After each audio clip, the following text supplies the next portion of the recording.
Morning. Moines County Board of Supervisors, June 15th, 2021. Are there any changes to the tentative agenda? I have none. I have agenda. Meet with department heads, elected officials. Terry Johnson, Des Moines County Auditor. Good morning. Just want to back to the election updates here and just let everybody know that the City of Burlington candidates, their filing period begins August the 9th through and ends August the 26th. That's for so that we can find out whether we need to have a city primary or not. And then all the other school districts and cities, their candidate filing deadline is August the 23rd and ends September the 16th. And city candidates will file their papers here at the auditor's office, and school candidates will file their papers with the school district. So, and the spring cleanup is still going on. I don't know if that's helping Brian with the ditches or not, but It can't hurt. they can't hurt. Although thanks to Kevin's guys, because we had another trash dump the other day and they found a name and it got picked up by somebody else. So Good work. that's appreciated I'll by pass it far, honestly, that's appreciated by far more than just us. You'd be shocked how the residents love to see that, because they hate it when people show up and dump stuff like I bet that. they do. It's a thorn in all of our sides. I just hate to see that. That would be a fun ticket to write. Yes. That's it. Thank you, Terry. Sheriff Glendenning. Good morning. Things are going well at the sheriff's office. We've just finished up some, the field training of one of our new deputies, Brandon McClellan. You guys met him several months back. So he'll be going out on his own on solo patrol. We're excited to be at that point, working towards our being at full staff.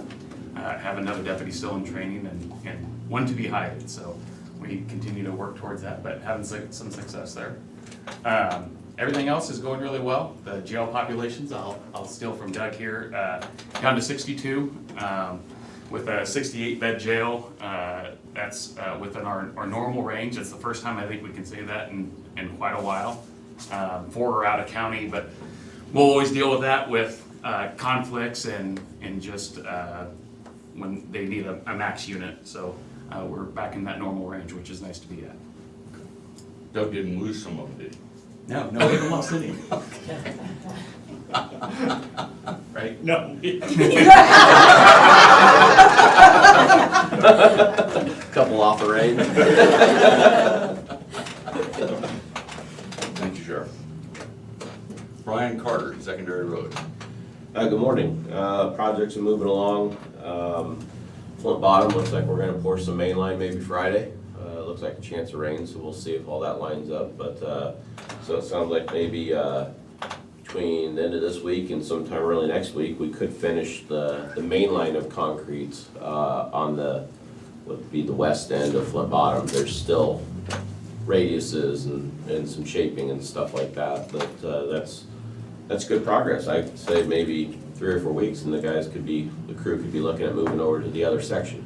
So Highway 99, the bridge there, that's moving along. Sounds like maybe early next week, pouring the main line for the south end of the bridge. So that's good. Did they get is the dirt settling now for 28 days? Did they get the dirt work done? That clock's been running for almost a week now. Okay. Actually, over a week now. So yes, yep, back when we talked, they wrapped it up that week. And we started the clock, and they're still working, there's still stuff to be done, but it's actually gonna work out pretty well, to be honest with you. It's not gonna be a dead 28 days, is how I'll put it. There are things to be done, and they are still working. So yeah, that's making headway, and sometime when it works out, I'll get you guys up there so you can take a look at that. It's a completely different looking site than it was when there was just a bridge sitting high and dry and out in the middle of nowhere. So, I would mention the Pleasant Grove project, because the same contractor that's working on the DOT job is doing that project. And I think they're basically looking at it as a filler for when they have a lull. So our very first heads up from them was it's gonna be as late as possible in the year. And the last thing we heard was, well, we think we might end up with a lull on 61, so we may go ahead and get the thing going. So I'm just giving, we haven't had a pre-con, but we're just getting mixed signals about when they actually are gonna start. So I'll let Shane know, because I know that's a route for him, but we will also let the public know whenever we get that heads up about that project proceeding. I'm all for it anytime, because that road could use a replacement right there. So, other than that, guys are working, doing some mowing. We dried out really early compared to a normal, what I'd call a normal summer. I mean, Burlington just got 2 inches of rain, but then you go out to Middletown, they didn't get a drop. So it's been really spotty, and that leads to just drier, dustier gravel roads than normal for this time of year. So it's generated some July and August calls already in June, which is not what you want really. But hopefully we'll get back to some moisture, and maybe we'll be able to do some more blading. So While that rainstorm was going on in Burlington, it was perfectly sunny at my house. I didn't get a drop in No. mine either.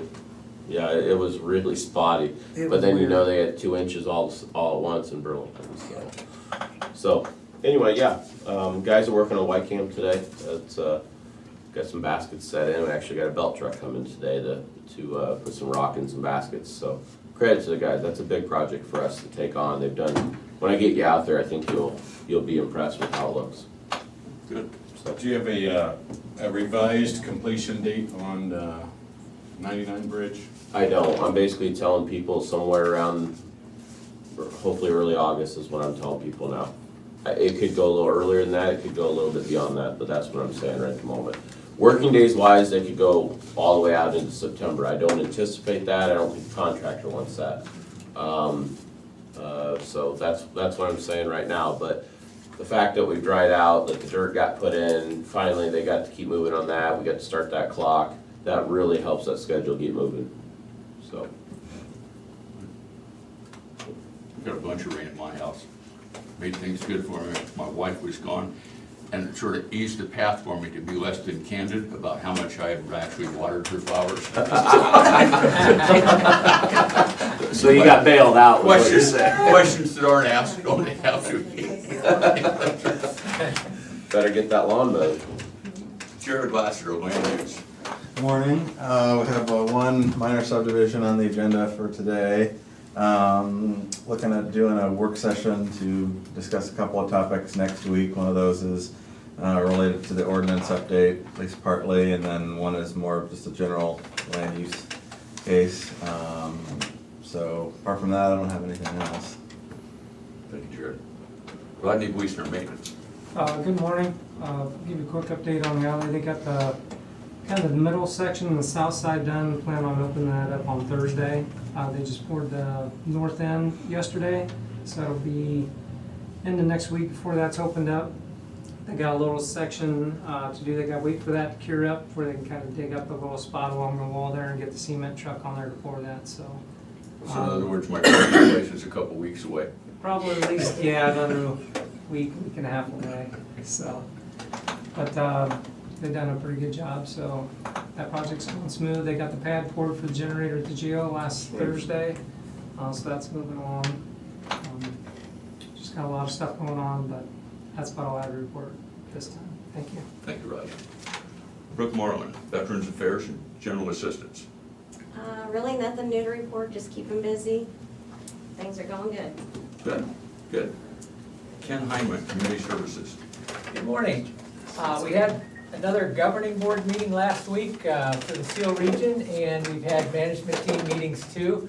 I just kind of written down a list of things to report.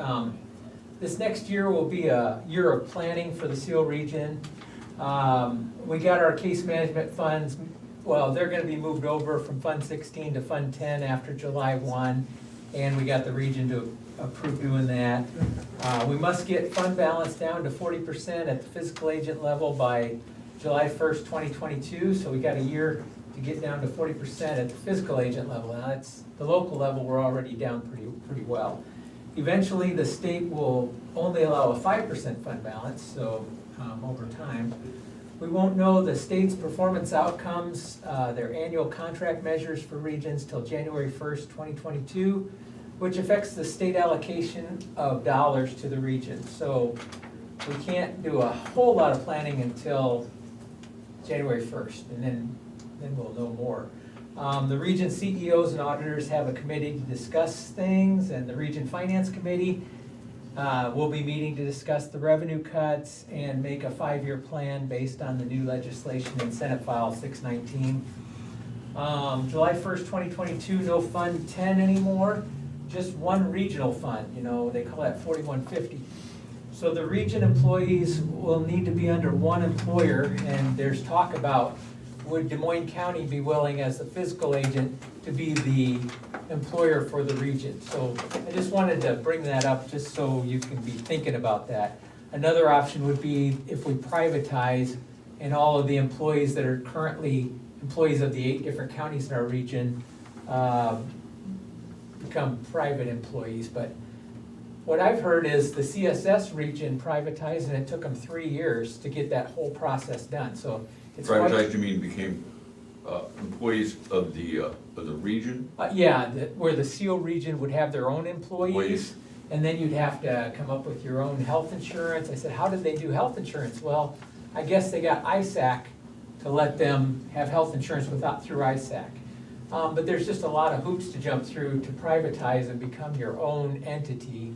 And it would be better if one of the 8 counties in our region took on, we're only talking about maybe 12 to 14 employees, and 4 of them are already Des Moines County employees.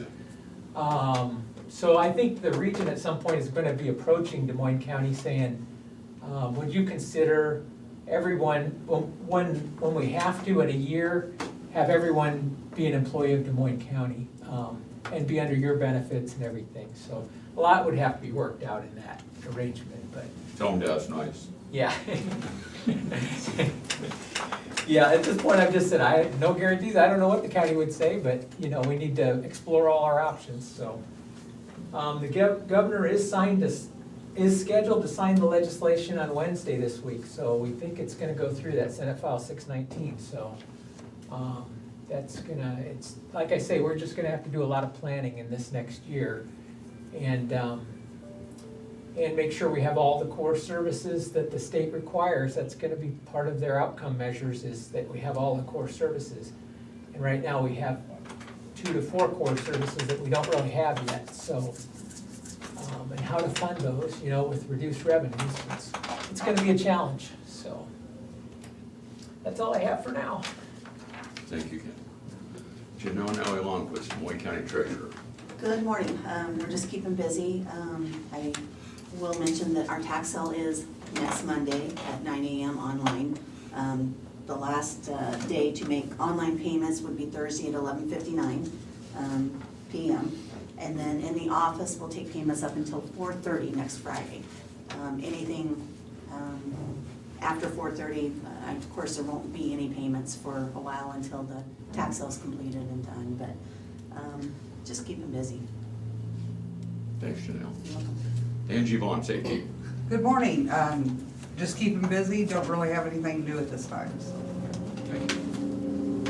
Natalie Steffner, Des Moines County Recorder. Good morning. Things are going good in the recorder's office. Nothing new to report. Thank you. Krista Pogemiller, Public Health. Good morning. Continuing with the COVID vaccines, we're still giving vaccine at the farmer's market every Thursday from 4 to 7 down on 500 block of Jefferson. And then we're also giving it in our office Mondays, Wednesdays, Thursdays, and Fridays for anyone who's interested in the COVID vaccine. Good news is our rolling 7-day percentage is down to 1%. We've only had 3 cases in the last 7 days, so definitely making good progress. Good, good. That cheers me up. Does it make you feel better? It does. Didn't miss him. Oh, Chris I snuck in. Yeah. Chris Lee, We're conservation. sitting back here in the back kids' room. Not a whole lot to report. Parks are busy, it's summertime. Just make a note with the heat. It seems like it was only a few weeks ago we had frost warnings, and then all this heat comes and sets in.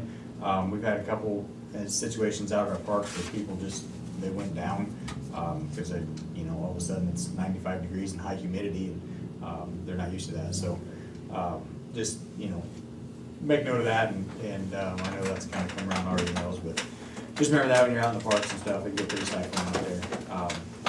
And a couple action items on the agenda today. Had a couple staff turnover, just kind of keeping things moving along. So we do have our Water Quality Symposium for Big Hollow is next Thursday, June 24th at Big Hollow at 5:30. So this is the watershed plan that we've been working on. Honestly, this has been churning in the background for years, but it's really been about the last year or so that we've been formally working on this plan. And this is the opportunity for the public to come and give their input, kind of learn what the engineers and the different agencies that are involved in this, which is DNR and IDALs and those types, are all involved in. We've been doing a lot of research in the watershed to figure out the nutrient loading issue, which contributes to the excess phosphorus in the lake, which then contributes to the excess algae that we have in that lake. If you go out there now, that place is pretty green. And so we are working on addressing that. We've got to get this plan put in place, and so this is an opportunity for stakeholders to give their input. What time and where? 5:30 p.m. at the shelter house, the big shelter house at the east end of the park. So it's the Hickory Shelter. Shelter house at Big Hollow. Yeah, so just come into the park, hit that four-way stop and turn left, you'll come right to it. Starts at 5:30. If you call an RSVP, we're serving dinner. We're doing a barbecue dinner, so just call our office and we just need a head count to make sure we have enough barbecue for everybody. But yeah, the engineers will be there, kind of talk about what they've learned through the research and stuff, and then have the public give their input on the plan. So that's the next big thing we got coming up. Hope everybody can come out to that. We had a good turnout with our flotilla, and that kind of fed into that. And then we've been doing, we've had this online survey going on. So if you haven't had a chance to fill out that online survey, please do so. You can find that through our website. And then this will kind of be the capstone event to kind of bring all of that together. So that's about it. Okay. Thanks, Chris. Thank you. Now I didn't miss anybody. Okay. Correspondence. I'm done. We have some.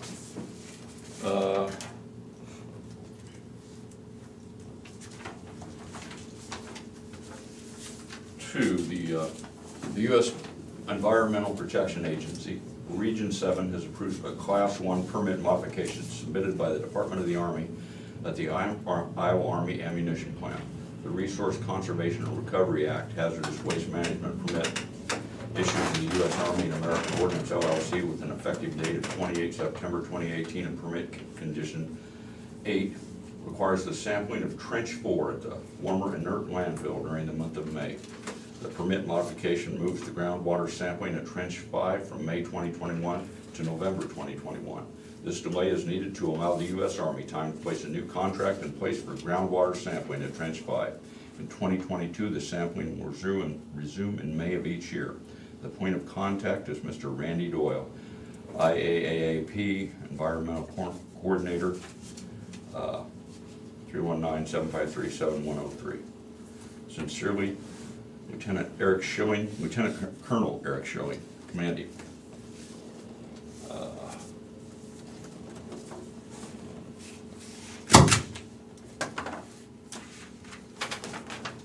And we received a letter from the Communications Workers of America. In accordance with provisions of the current labor agreement between Des Moines County deputies and correctional officers, Des Moines County clerical and custodial, and the Communications Workers of America, this letter serves as notice of our intent to seek certain modifications to the labor agreement. Sincerely, Bonnie Winter. So that's earlier than that usually comes, I think, I hope. Starting the process. Yes, that's good.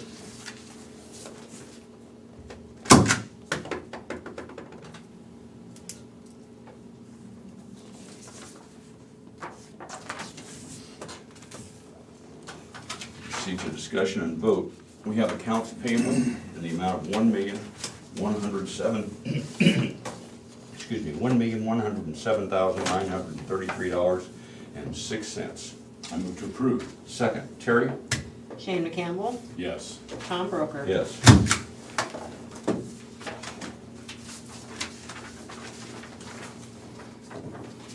We have payroll claims reimbursement in the amount of $139.09. I move to approve. Second, Terry? Shane McCampbell, Yes. Tom Broker. Yes.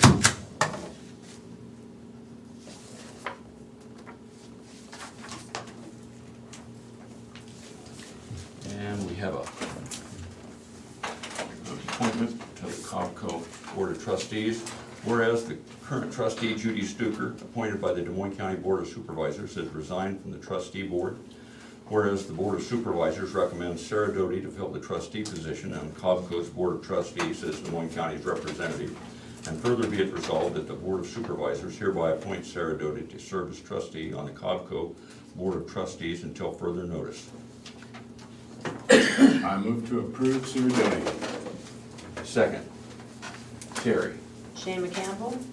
Hold on, let me think about it. I shouldn't say that. Yeah. Tom Broker? Yes. And it wouldn't be complete without a thank you to Judy. She's been on there for several years, so.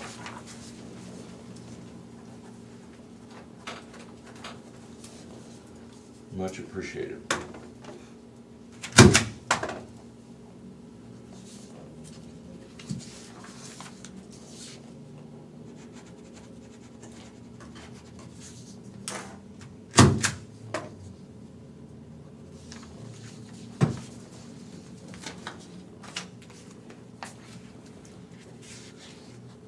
We have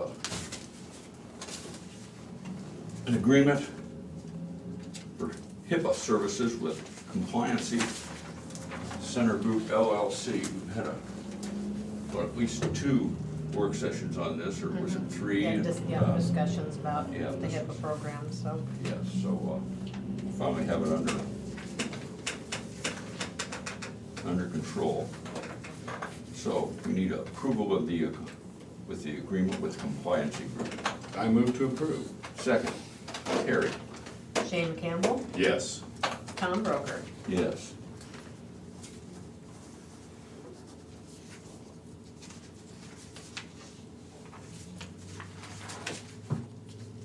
There's one copy enough of this.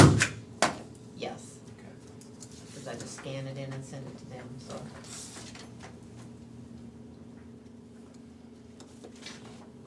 We have the ICAP, Community Assurance Pool invoice. This is the organization that provides liability, property, casualty insurance for the county of Des Moines. And we have a decision to make. One is what's been in the past, and the other moves the casualty deductible to $5,000 from $1,000. So in order to make this a little easier, I took the liberty of getting loss runs for the last 17 years, putting that on a spreadsheet.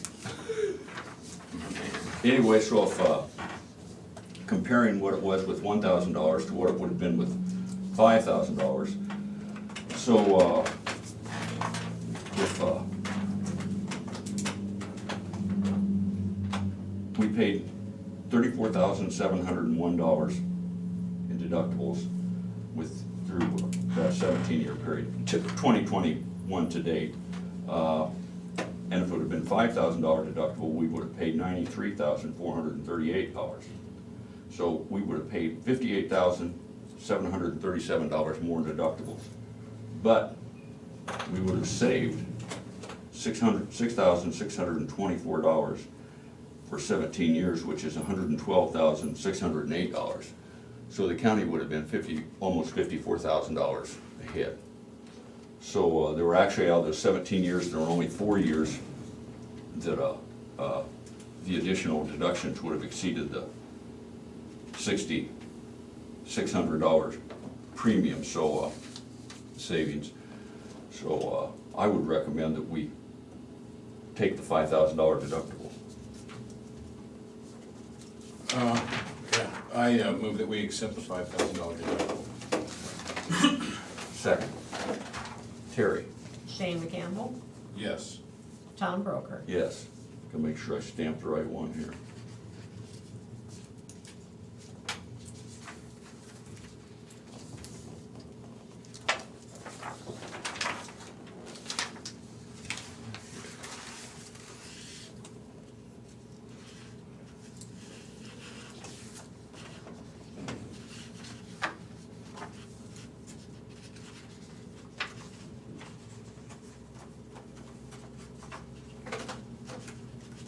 particularly clear to me where I sign this.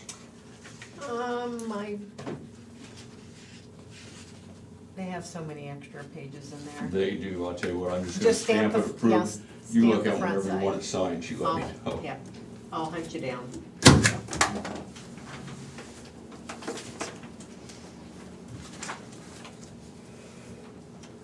Okay. Have a resolution for the final plat of G&G Acres subdivision.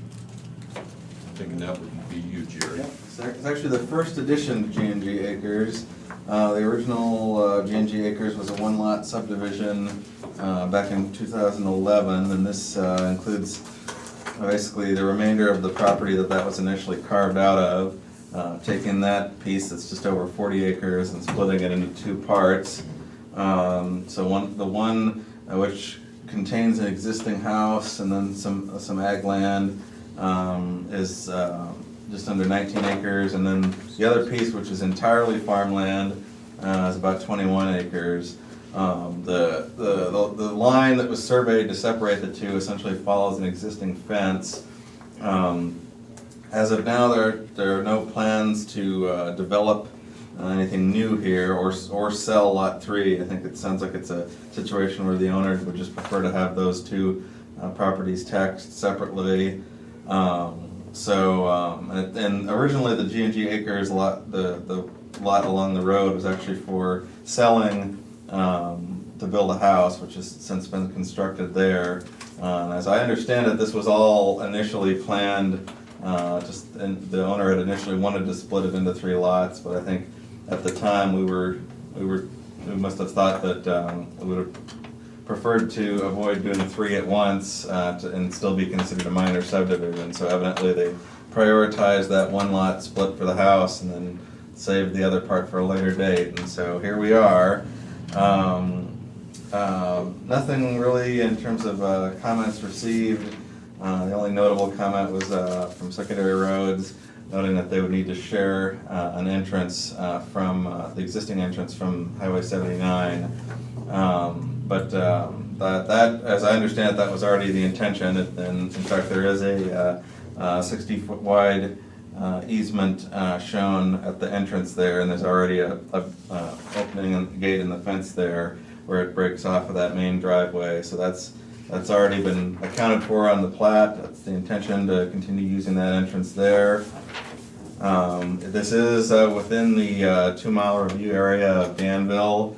It was presented to them, and they addressed it at their council meeting last Monday, and have a resolution here they passed waiving their right to review that subdivision. So that's all I have. I just recommend approval of first edition to G&G. Thank you. Move to approve. Second, Terry? Shane McCampbell, Yes. Tom Broker. Yes. We'll get those signed for you after the meeting here. We have an appointment to Southeast Iowa Regional Airport Authority Board. I move to approve Dan Wheemeyer. Second. Terry? Shane McCampbell, Yes. Tom Broker. Yes. Dan gets a thanks. He's represented the county on the airport board on the Highway 61 Coalition and the Mid-America Port Authority for some time, so it's not always easy to find somebody to do that. Thank you, sir, for taking on COPCO board. Absolutely. We have 2 actions for conservation. We have a Jacqueline Dunchey, conservation tech intern, a discharge effective June 8th. And William Wagner Ertz, natural resource manager, a resignation effective 6/9. I move to approve conservation's personnel actions. Second, Terry? Shane McCampbell, Yes. Tom Broker. Yes.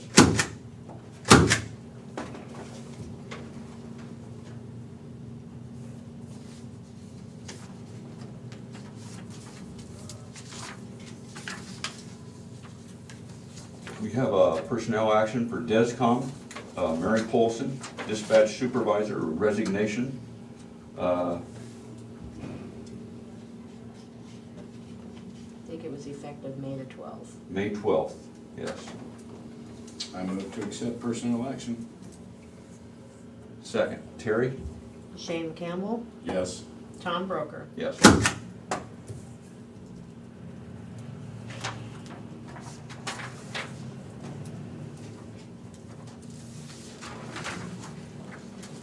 We have reports.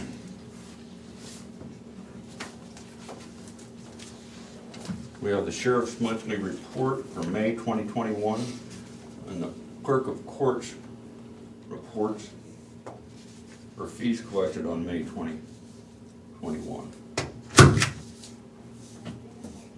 $6,000 R&B. Like how you guys Keep it roll. coming in. These reports will be on file at the auditor's office and available for public review. We have minutes for the regular meeting of June 8th, 2021. Move to approve minutes. Second, Terry? Shane Campbell, Yes. Tom Broker. Yes.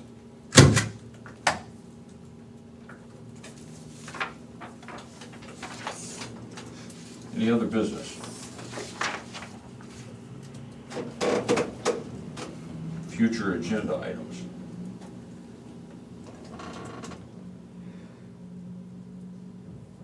Committee reports. I have my committee report with the 8th Judicial District in Fairfield. All the meetings are in Fairfield, so I know how I ended up with that one. Oh! But it was good. Did you sneak it away from Jim? Yeah, right. But no, I'm actually glad I'm on that one, and I learned a lot, and found out that we've got a really good setup here in Des Moines County with the halfway house or the residential facility where they're working out with other businesses so that we can try to get those, the people that are getting ready to get out, find them a job. Flint Cliff is one of them, I think ISC is one of them, so a lot of other communities don't have that setup like we do, so that was encouraging. I gotta think about it all the way back from Fairfield. It was wonderful. That's it.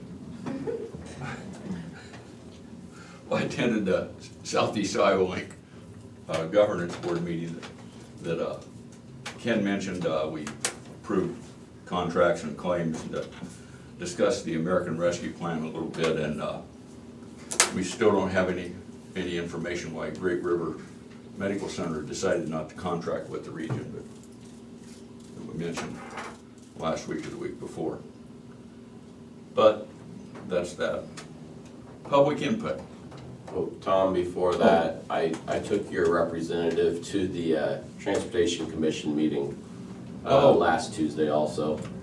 So I thought I'd mention that since normally that's a board member, but you guys left Bob back on the Highway 61 coalition. So we went over to that meeting, and it's pretty aggressive in the 5-year plan with money being spent on the corridor as we move north. So they've got even has some culvert work in the budget in the 5th year all the way up to the section that extends up to Newport Junction. So there's over 5 years, it's a lot of headway that could be made on that entire segment. Good. So anyway, I met the new director of the DOT, and it was a worthwhile trip. So I thought I'd mention that. So the 5-year plan, all the way up to Newport's in the 5-year plan? I believe, not the entire part of the construction. I would say, off the top of my head, I don't have it in front of me, I guess, but most of the segment around Mediapolis is in there, kind of from beginning to ending.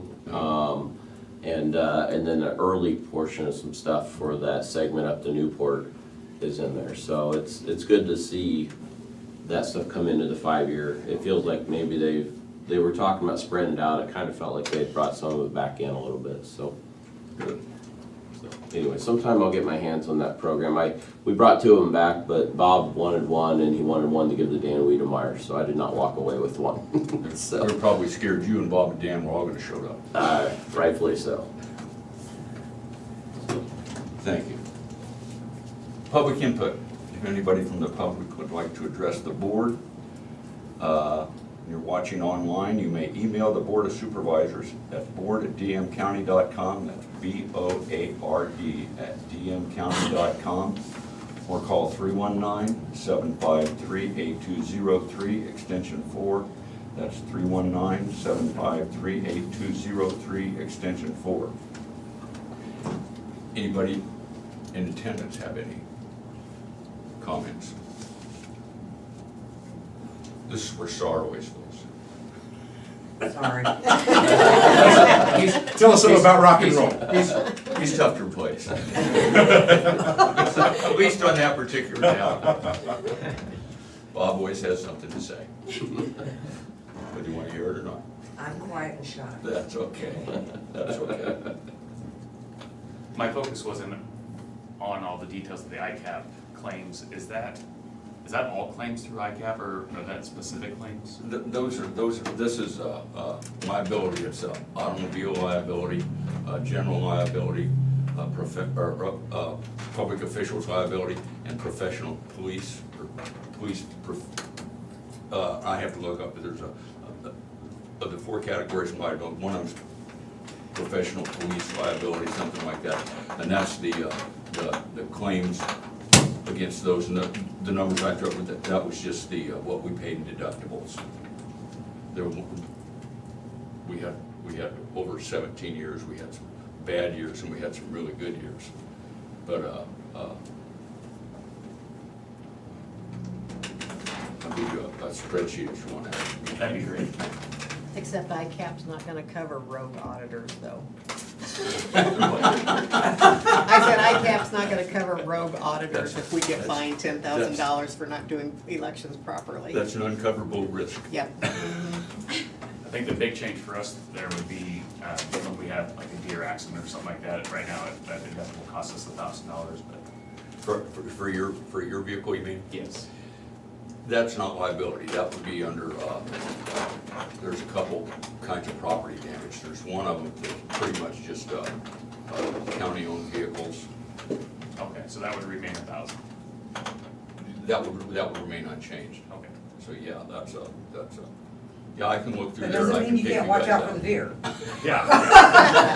Well, I can pick you guys out of the water. I was wondering on those numbers of the, I was trying to go through my mind how many accidents we've had. We put a lot of miles and deer are out there, so, but that makes more sense. I've got that in a PDF or Excel or some damn thing that from ICAP. I will forward that to you, Ross Runs, and you entertain yourself with that. Sounds interesting. Okay. Out of curiosity, are the deer worse this year? Everything else seems to be more rabbits, more. No, you know, it comes in waves. We haven't had a deer accident in 6, 8 Oh, you months. should not have said that. I'll risk it, I'll risk it. But you haven't seen more out? No, not necessarily. I mean, I see them all the time. I drive that time of night, so Right. I tend to see them in the evening, but I would say there's more. Okay. Like I said, with COVID, it seems like a lot of the wildlife is heavier this year than they've been in the past years. Right, finally getting out. Maybe humans not being quite so involved has been a good thing for.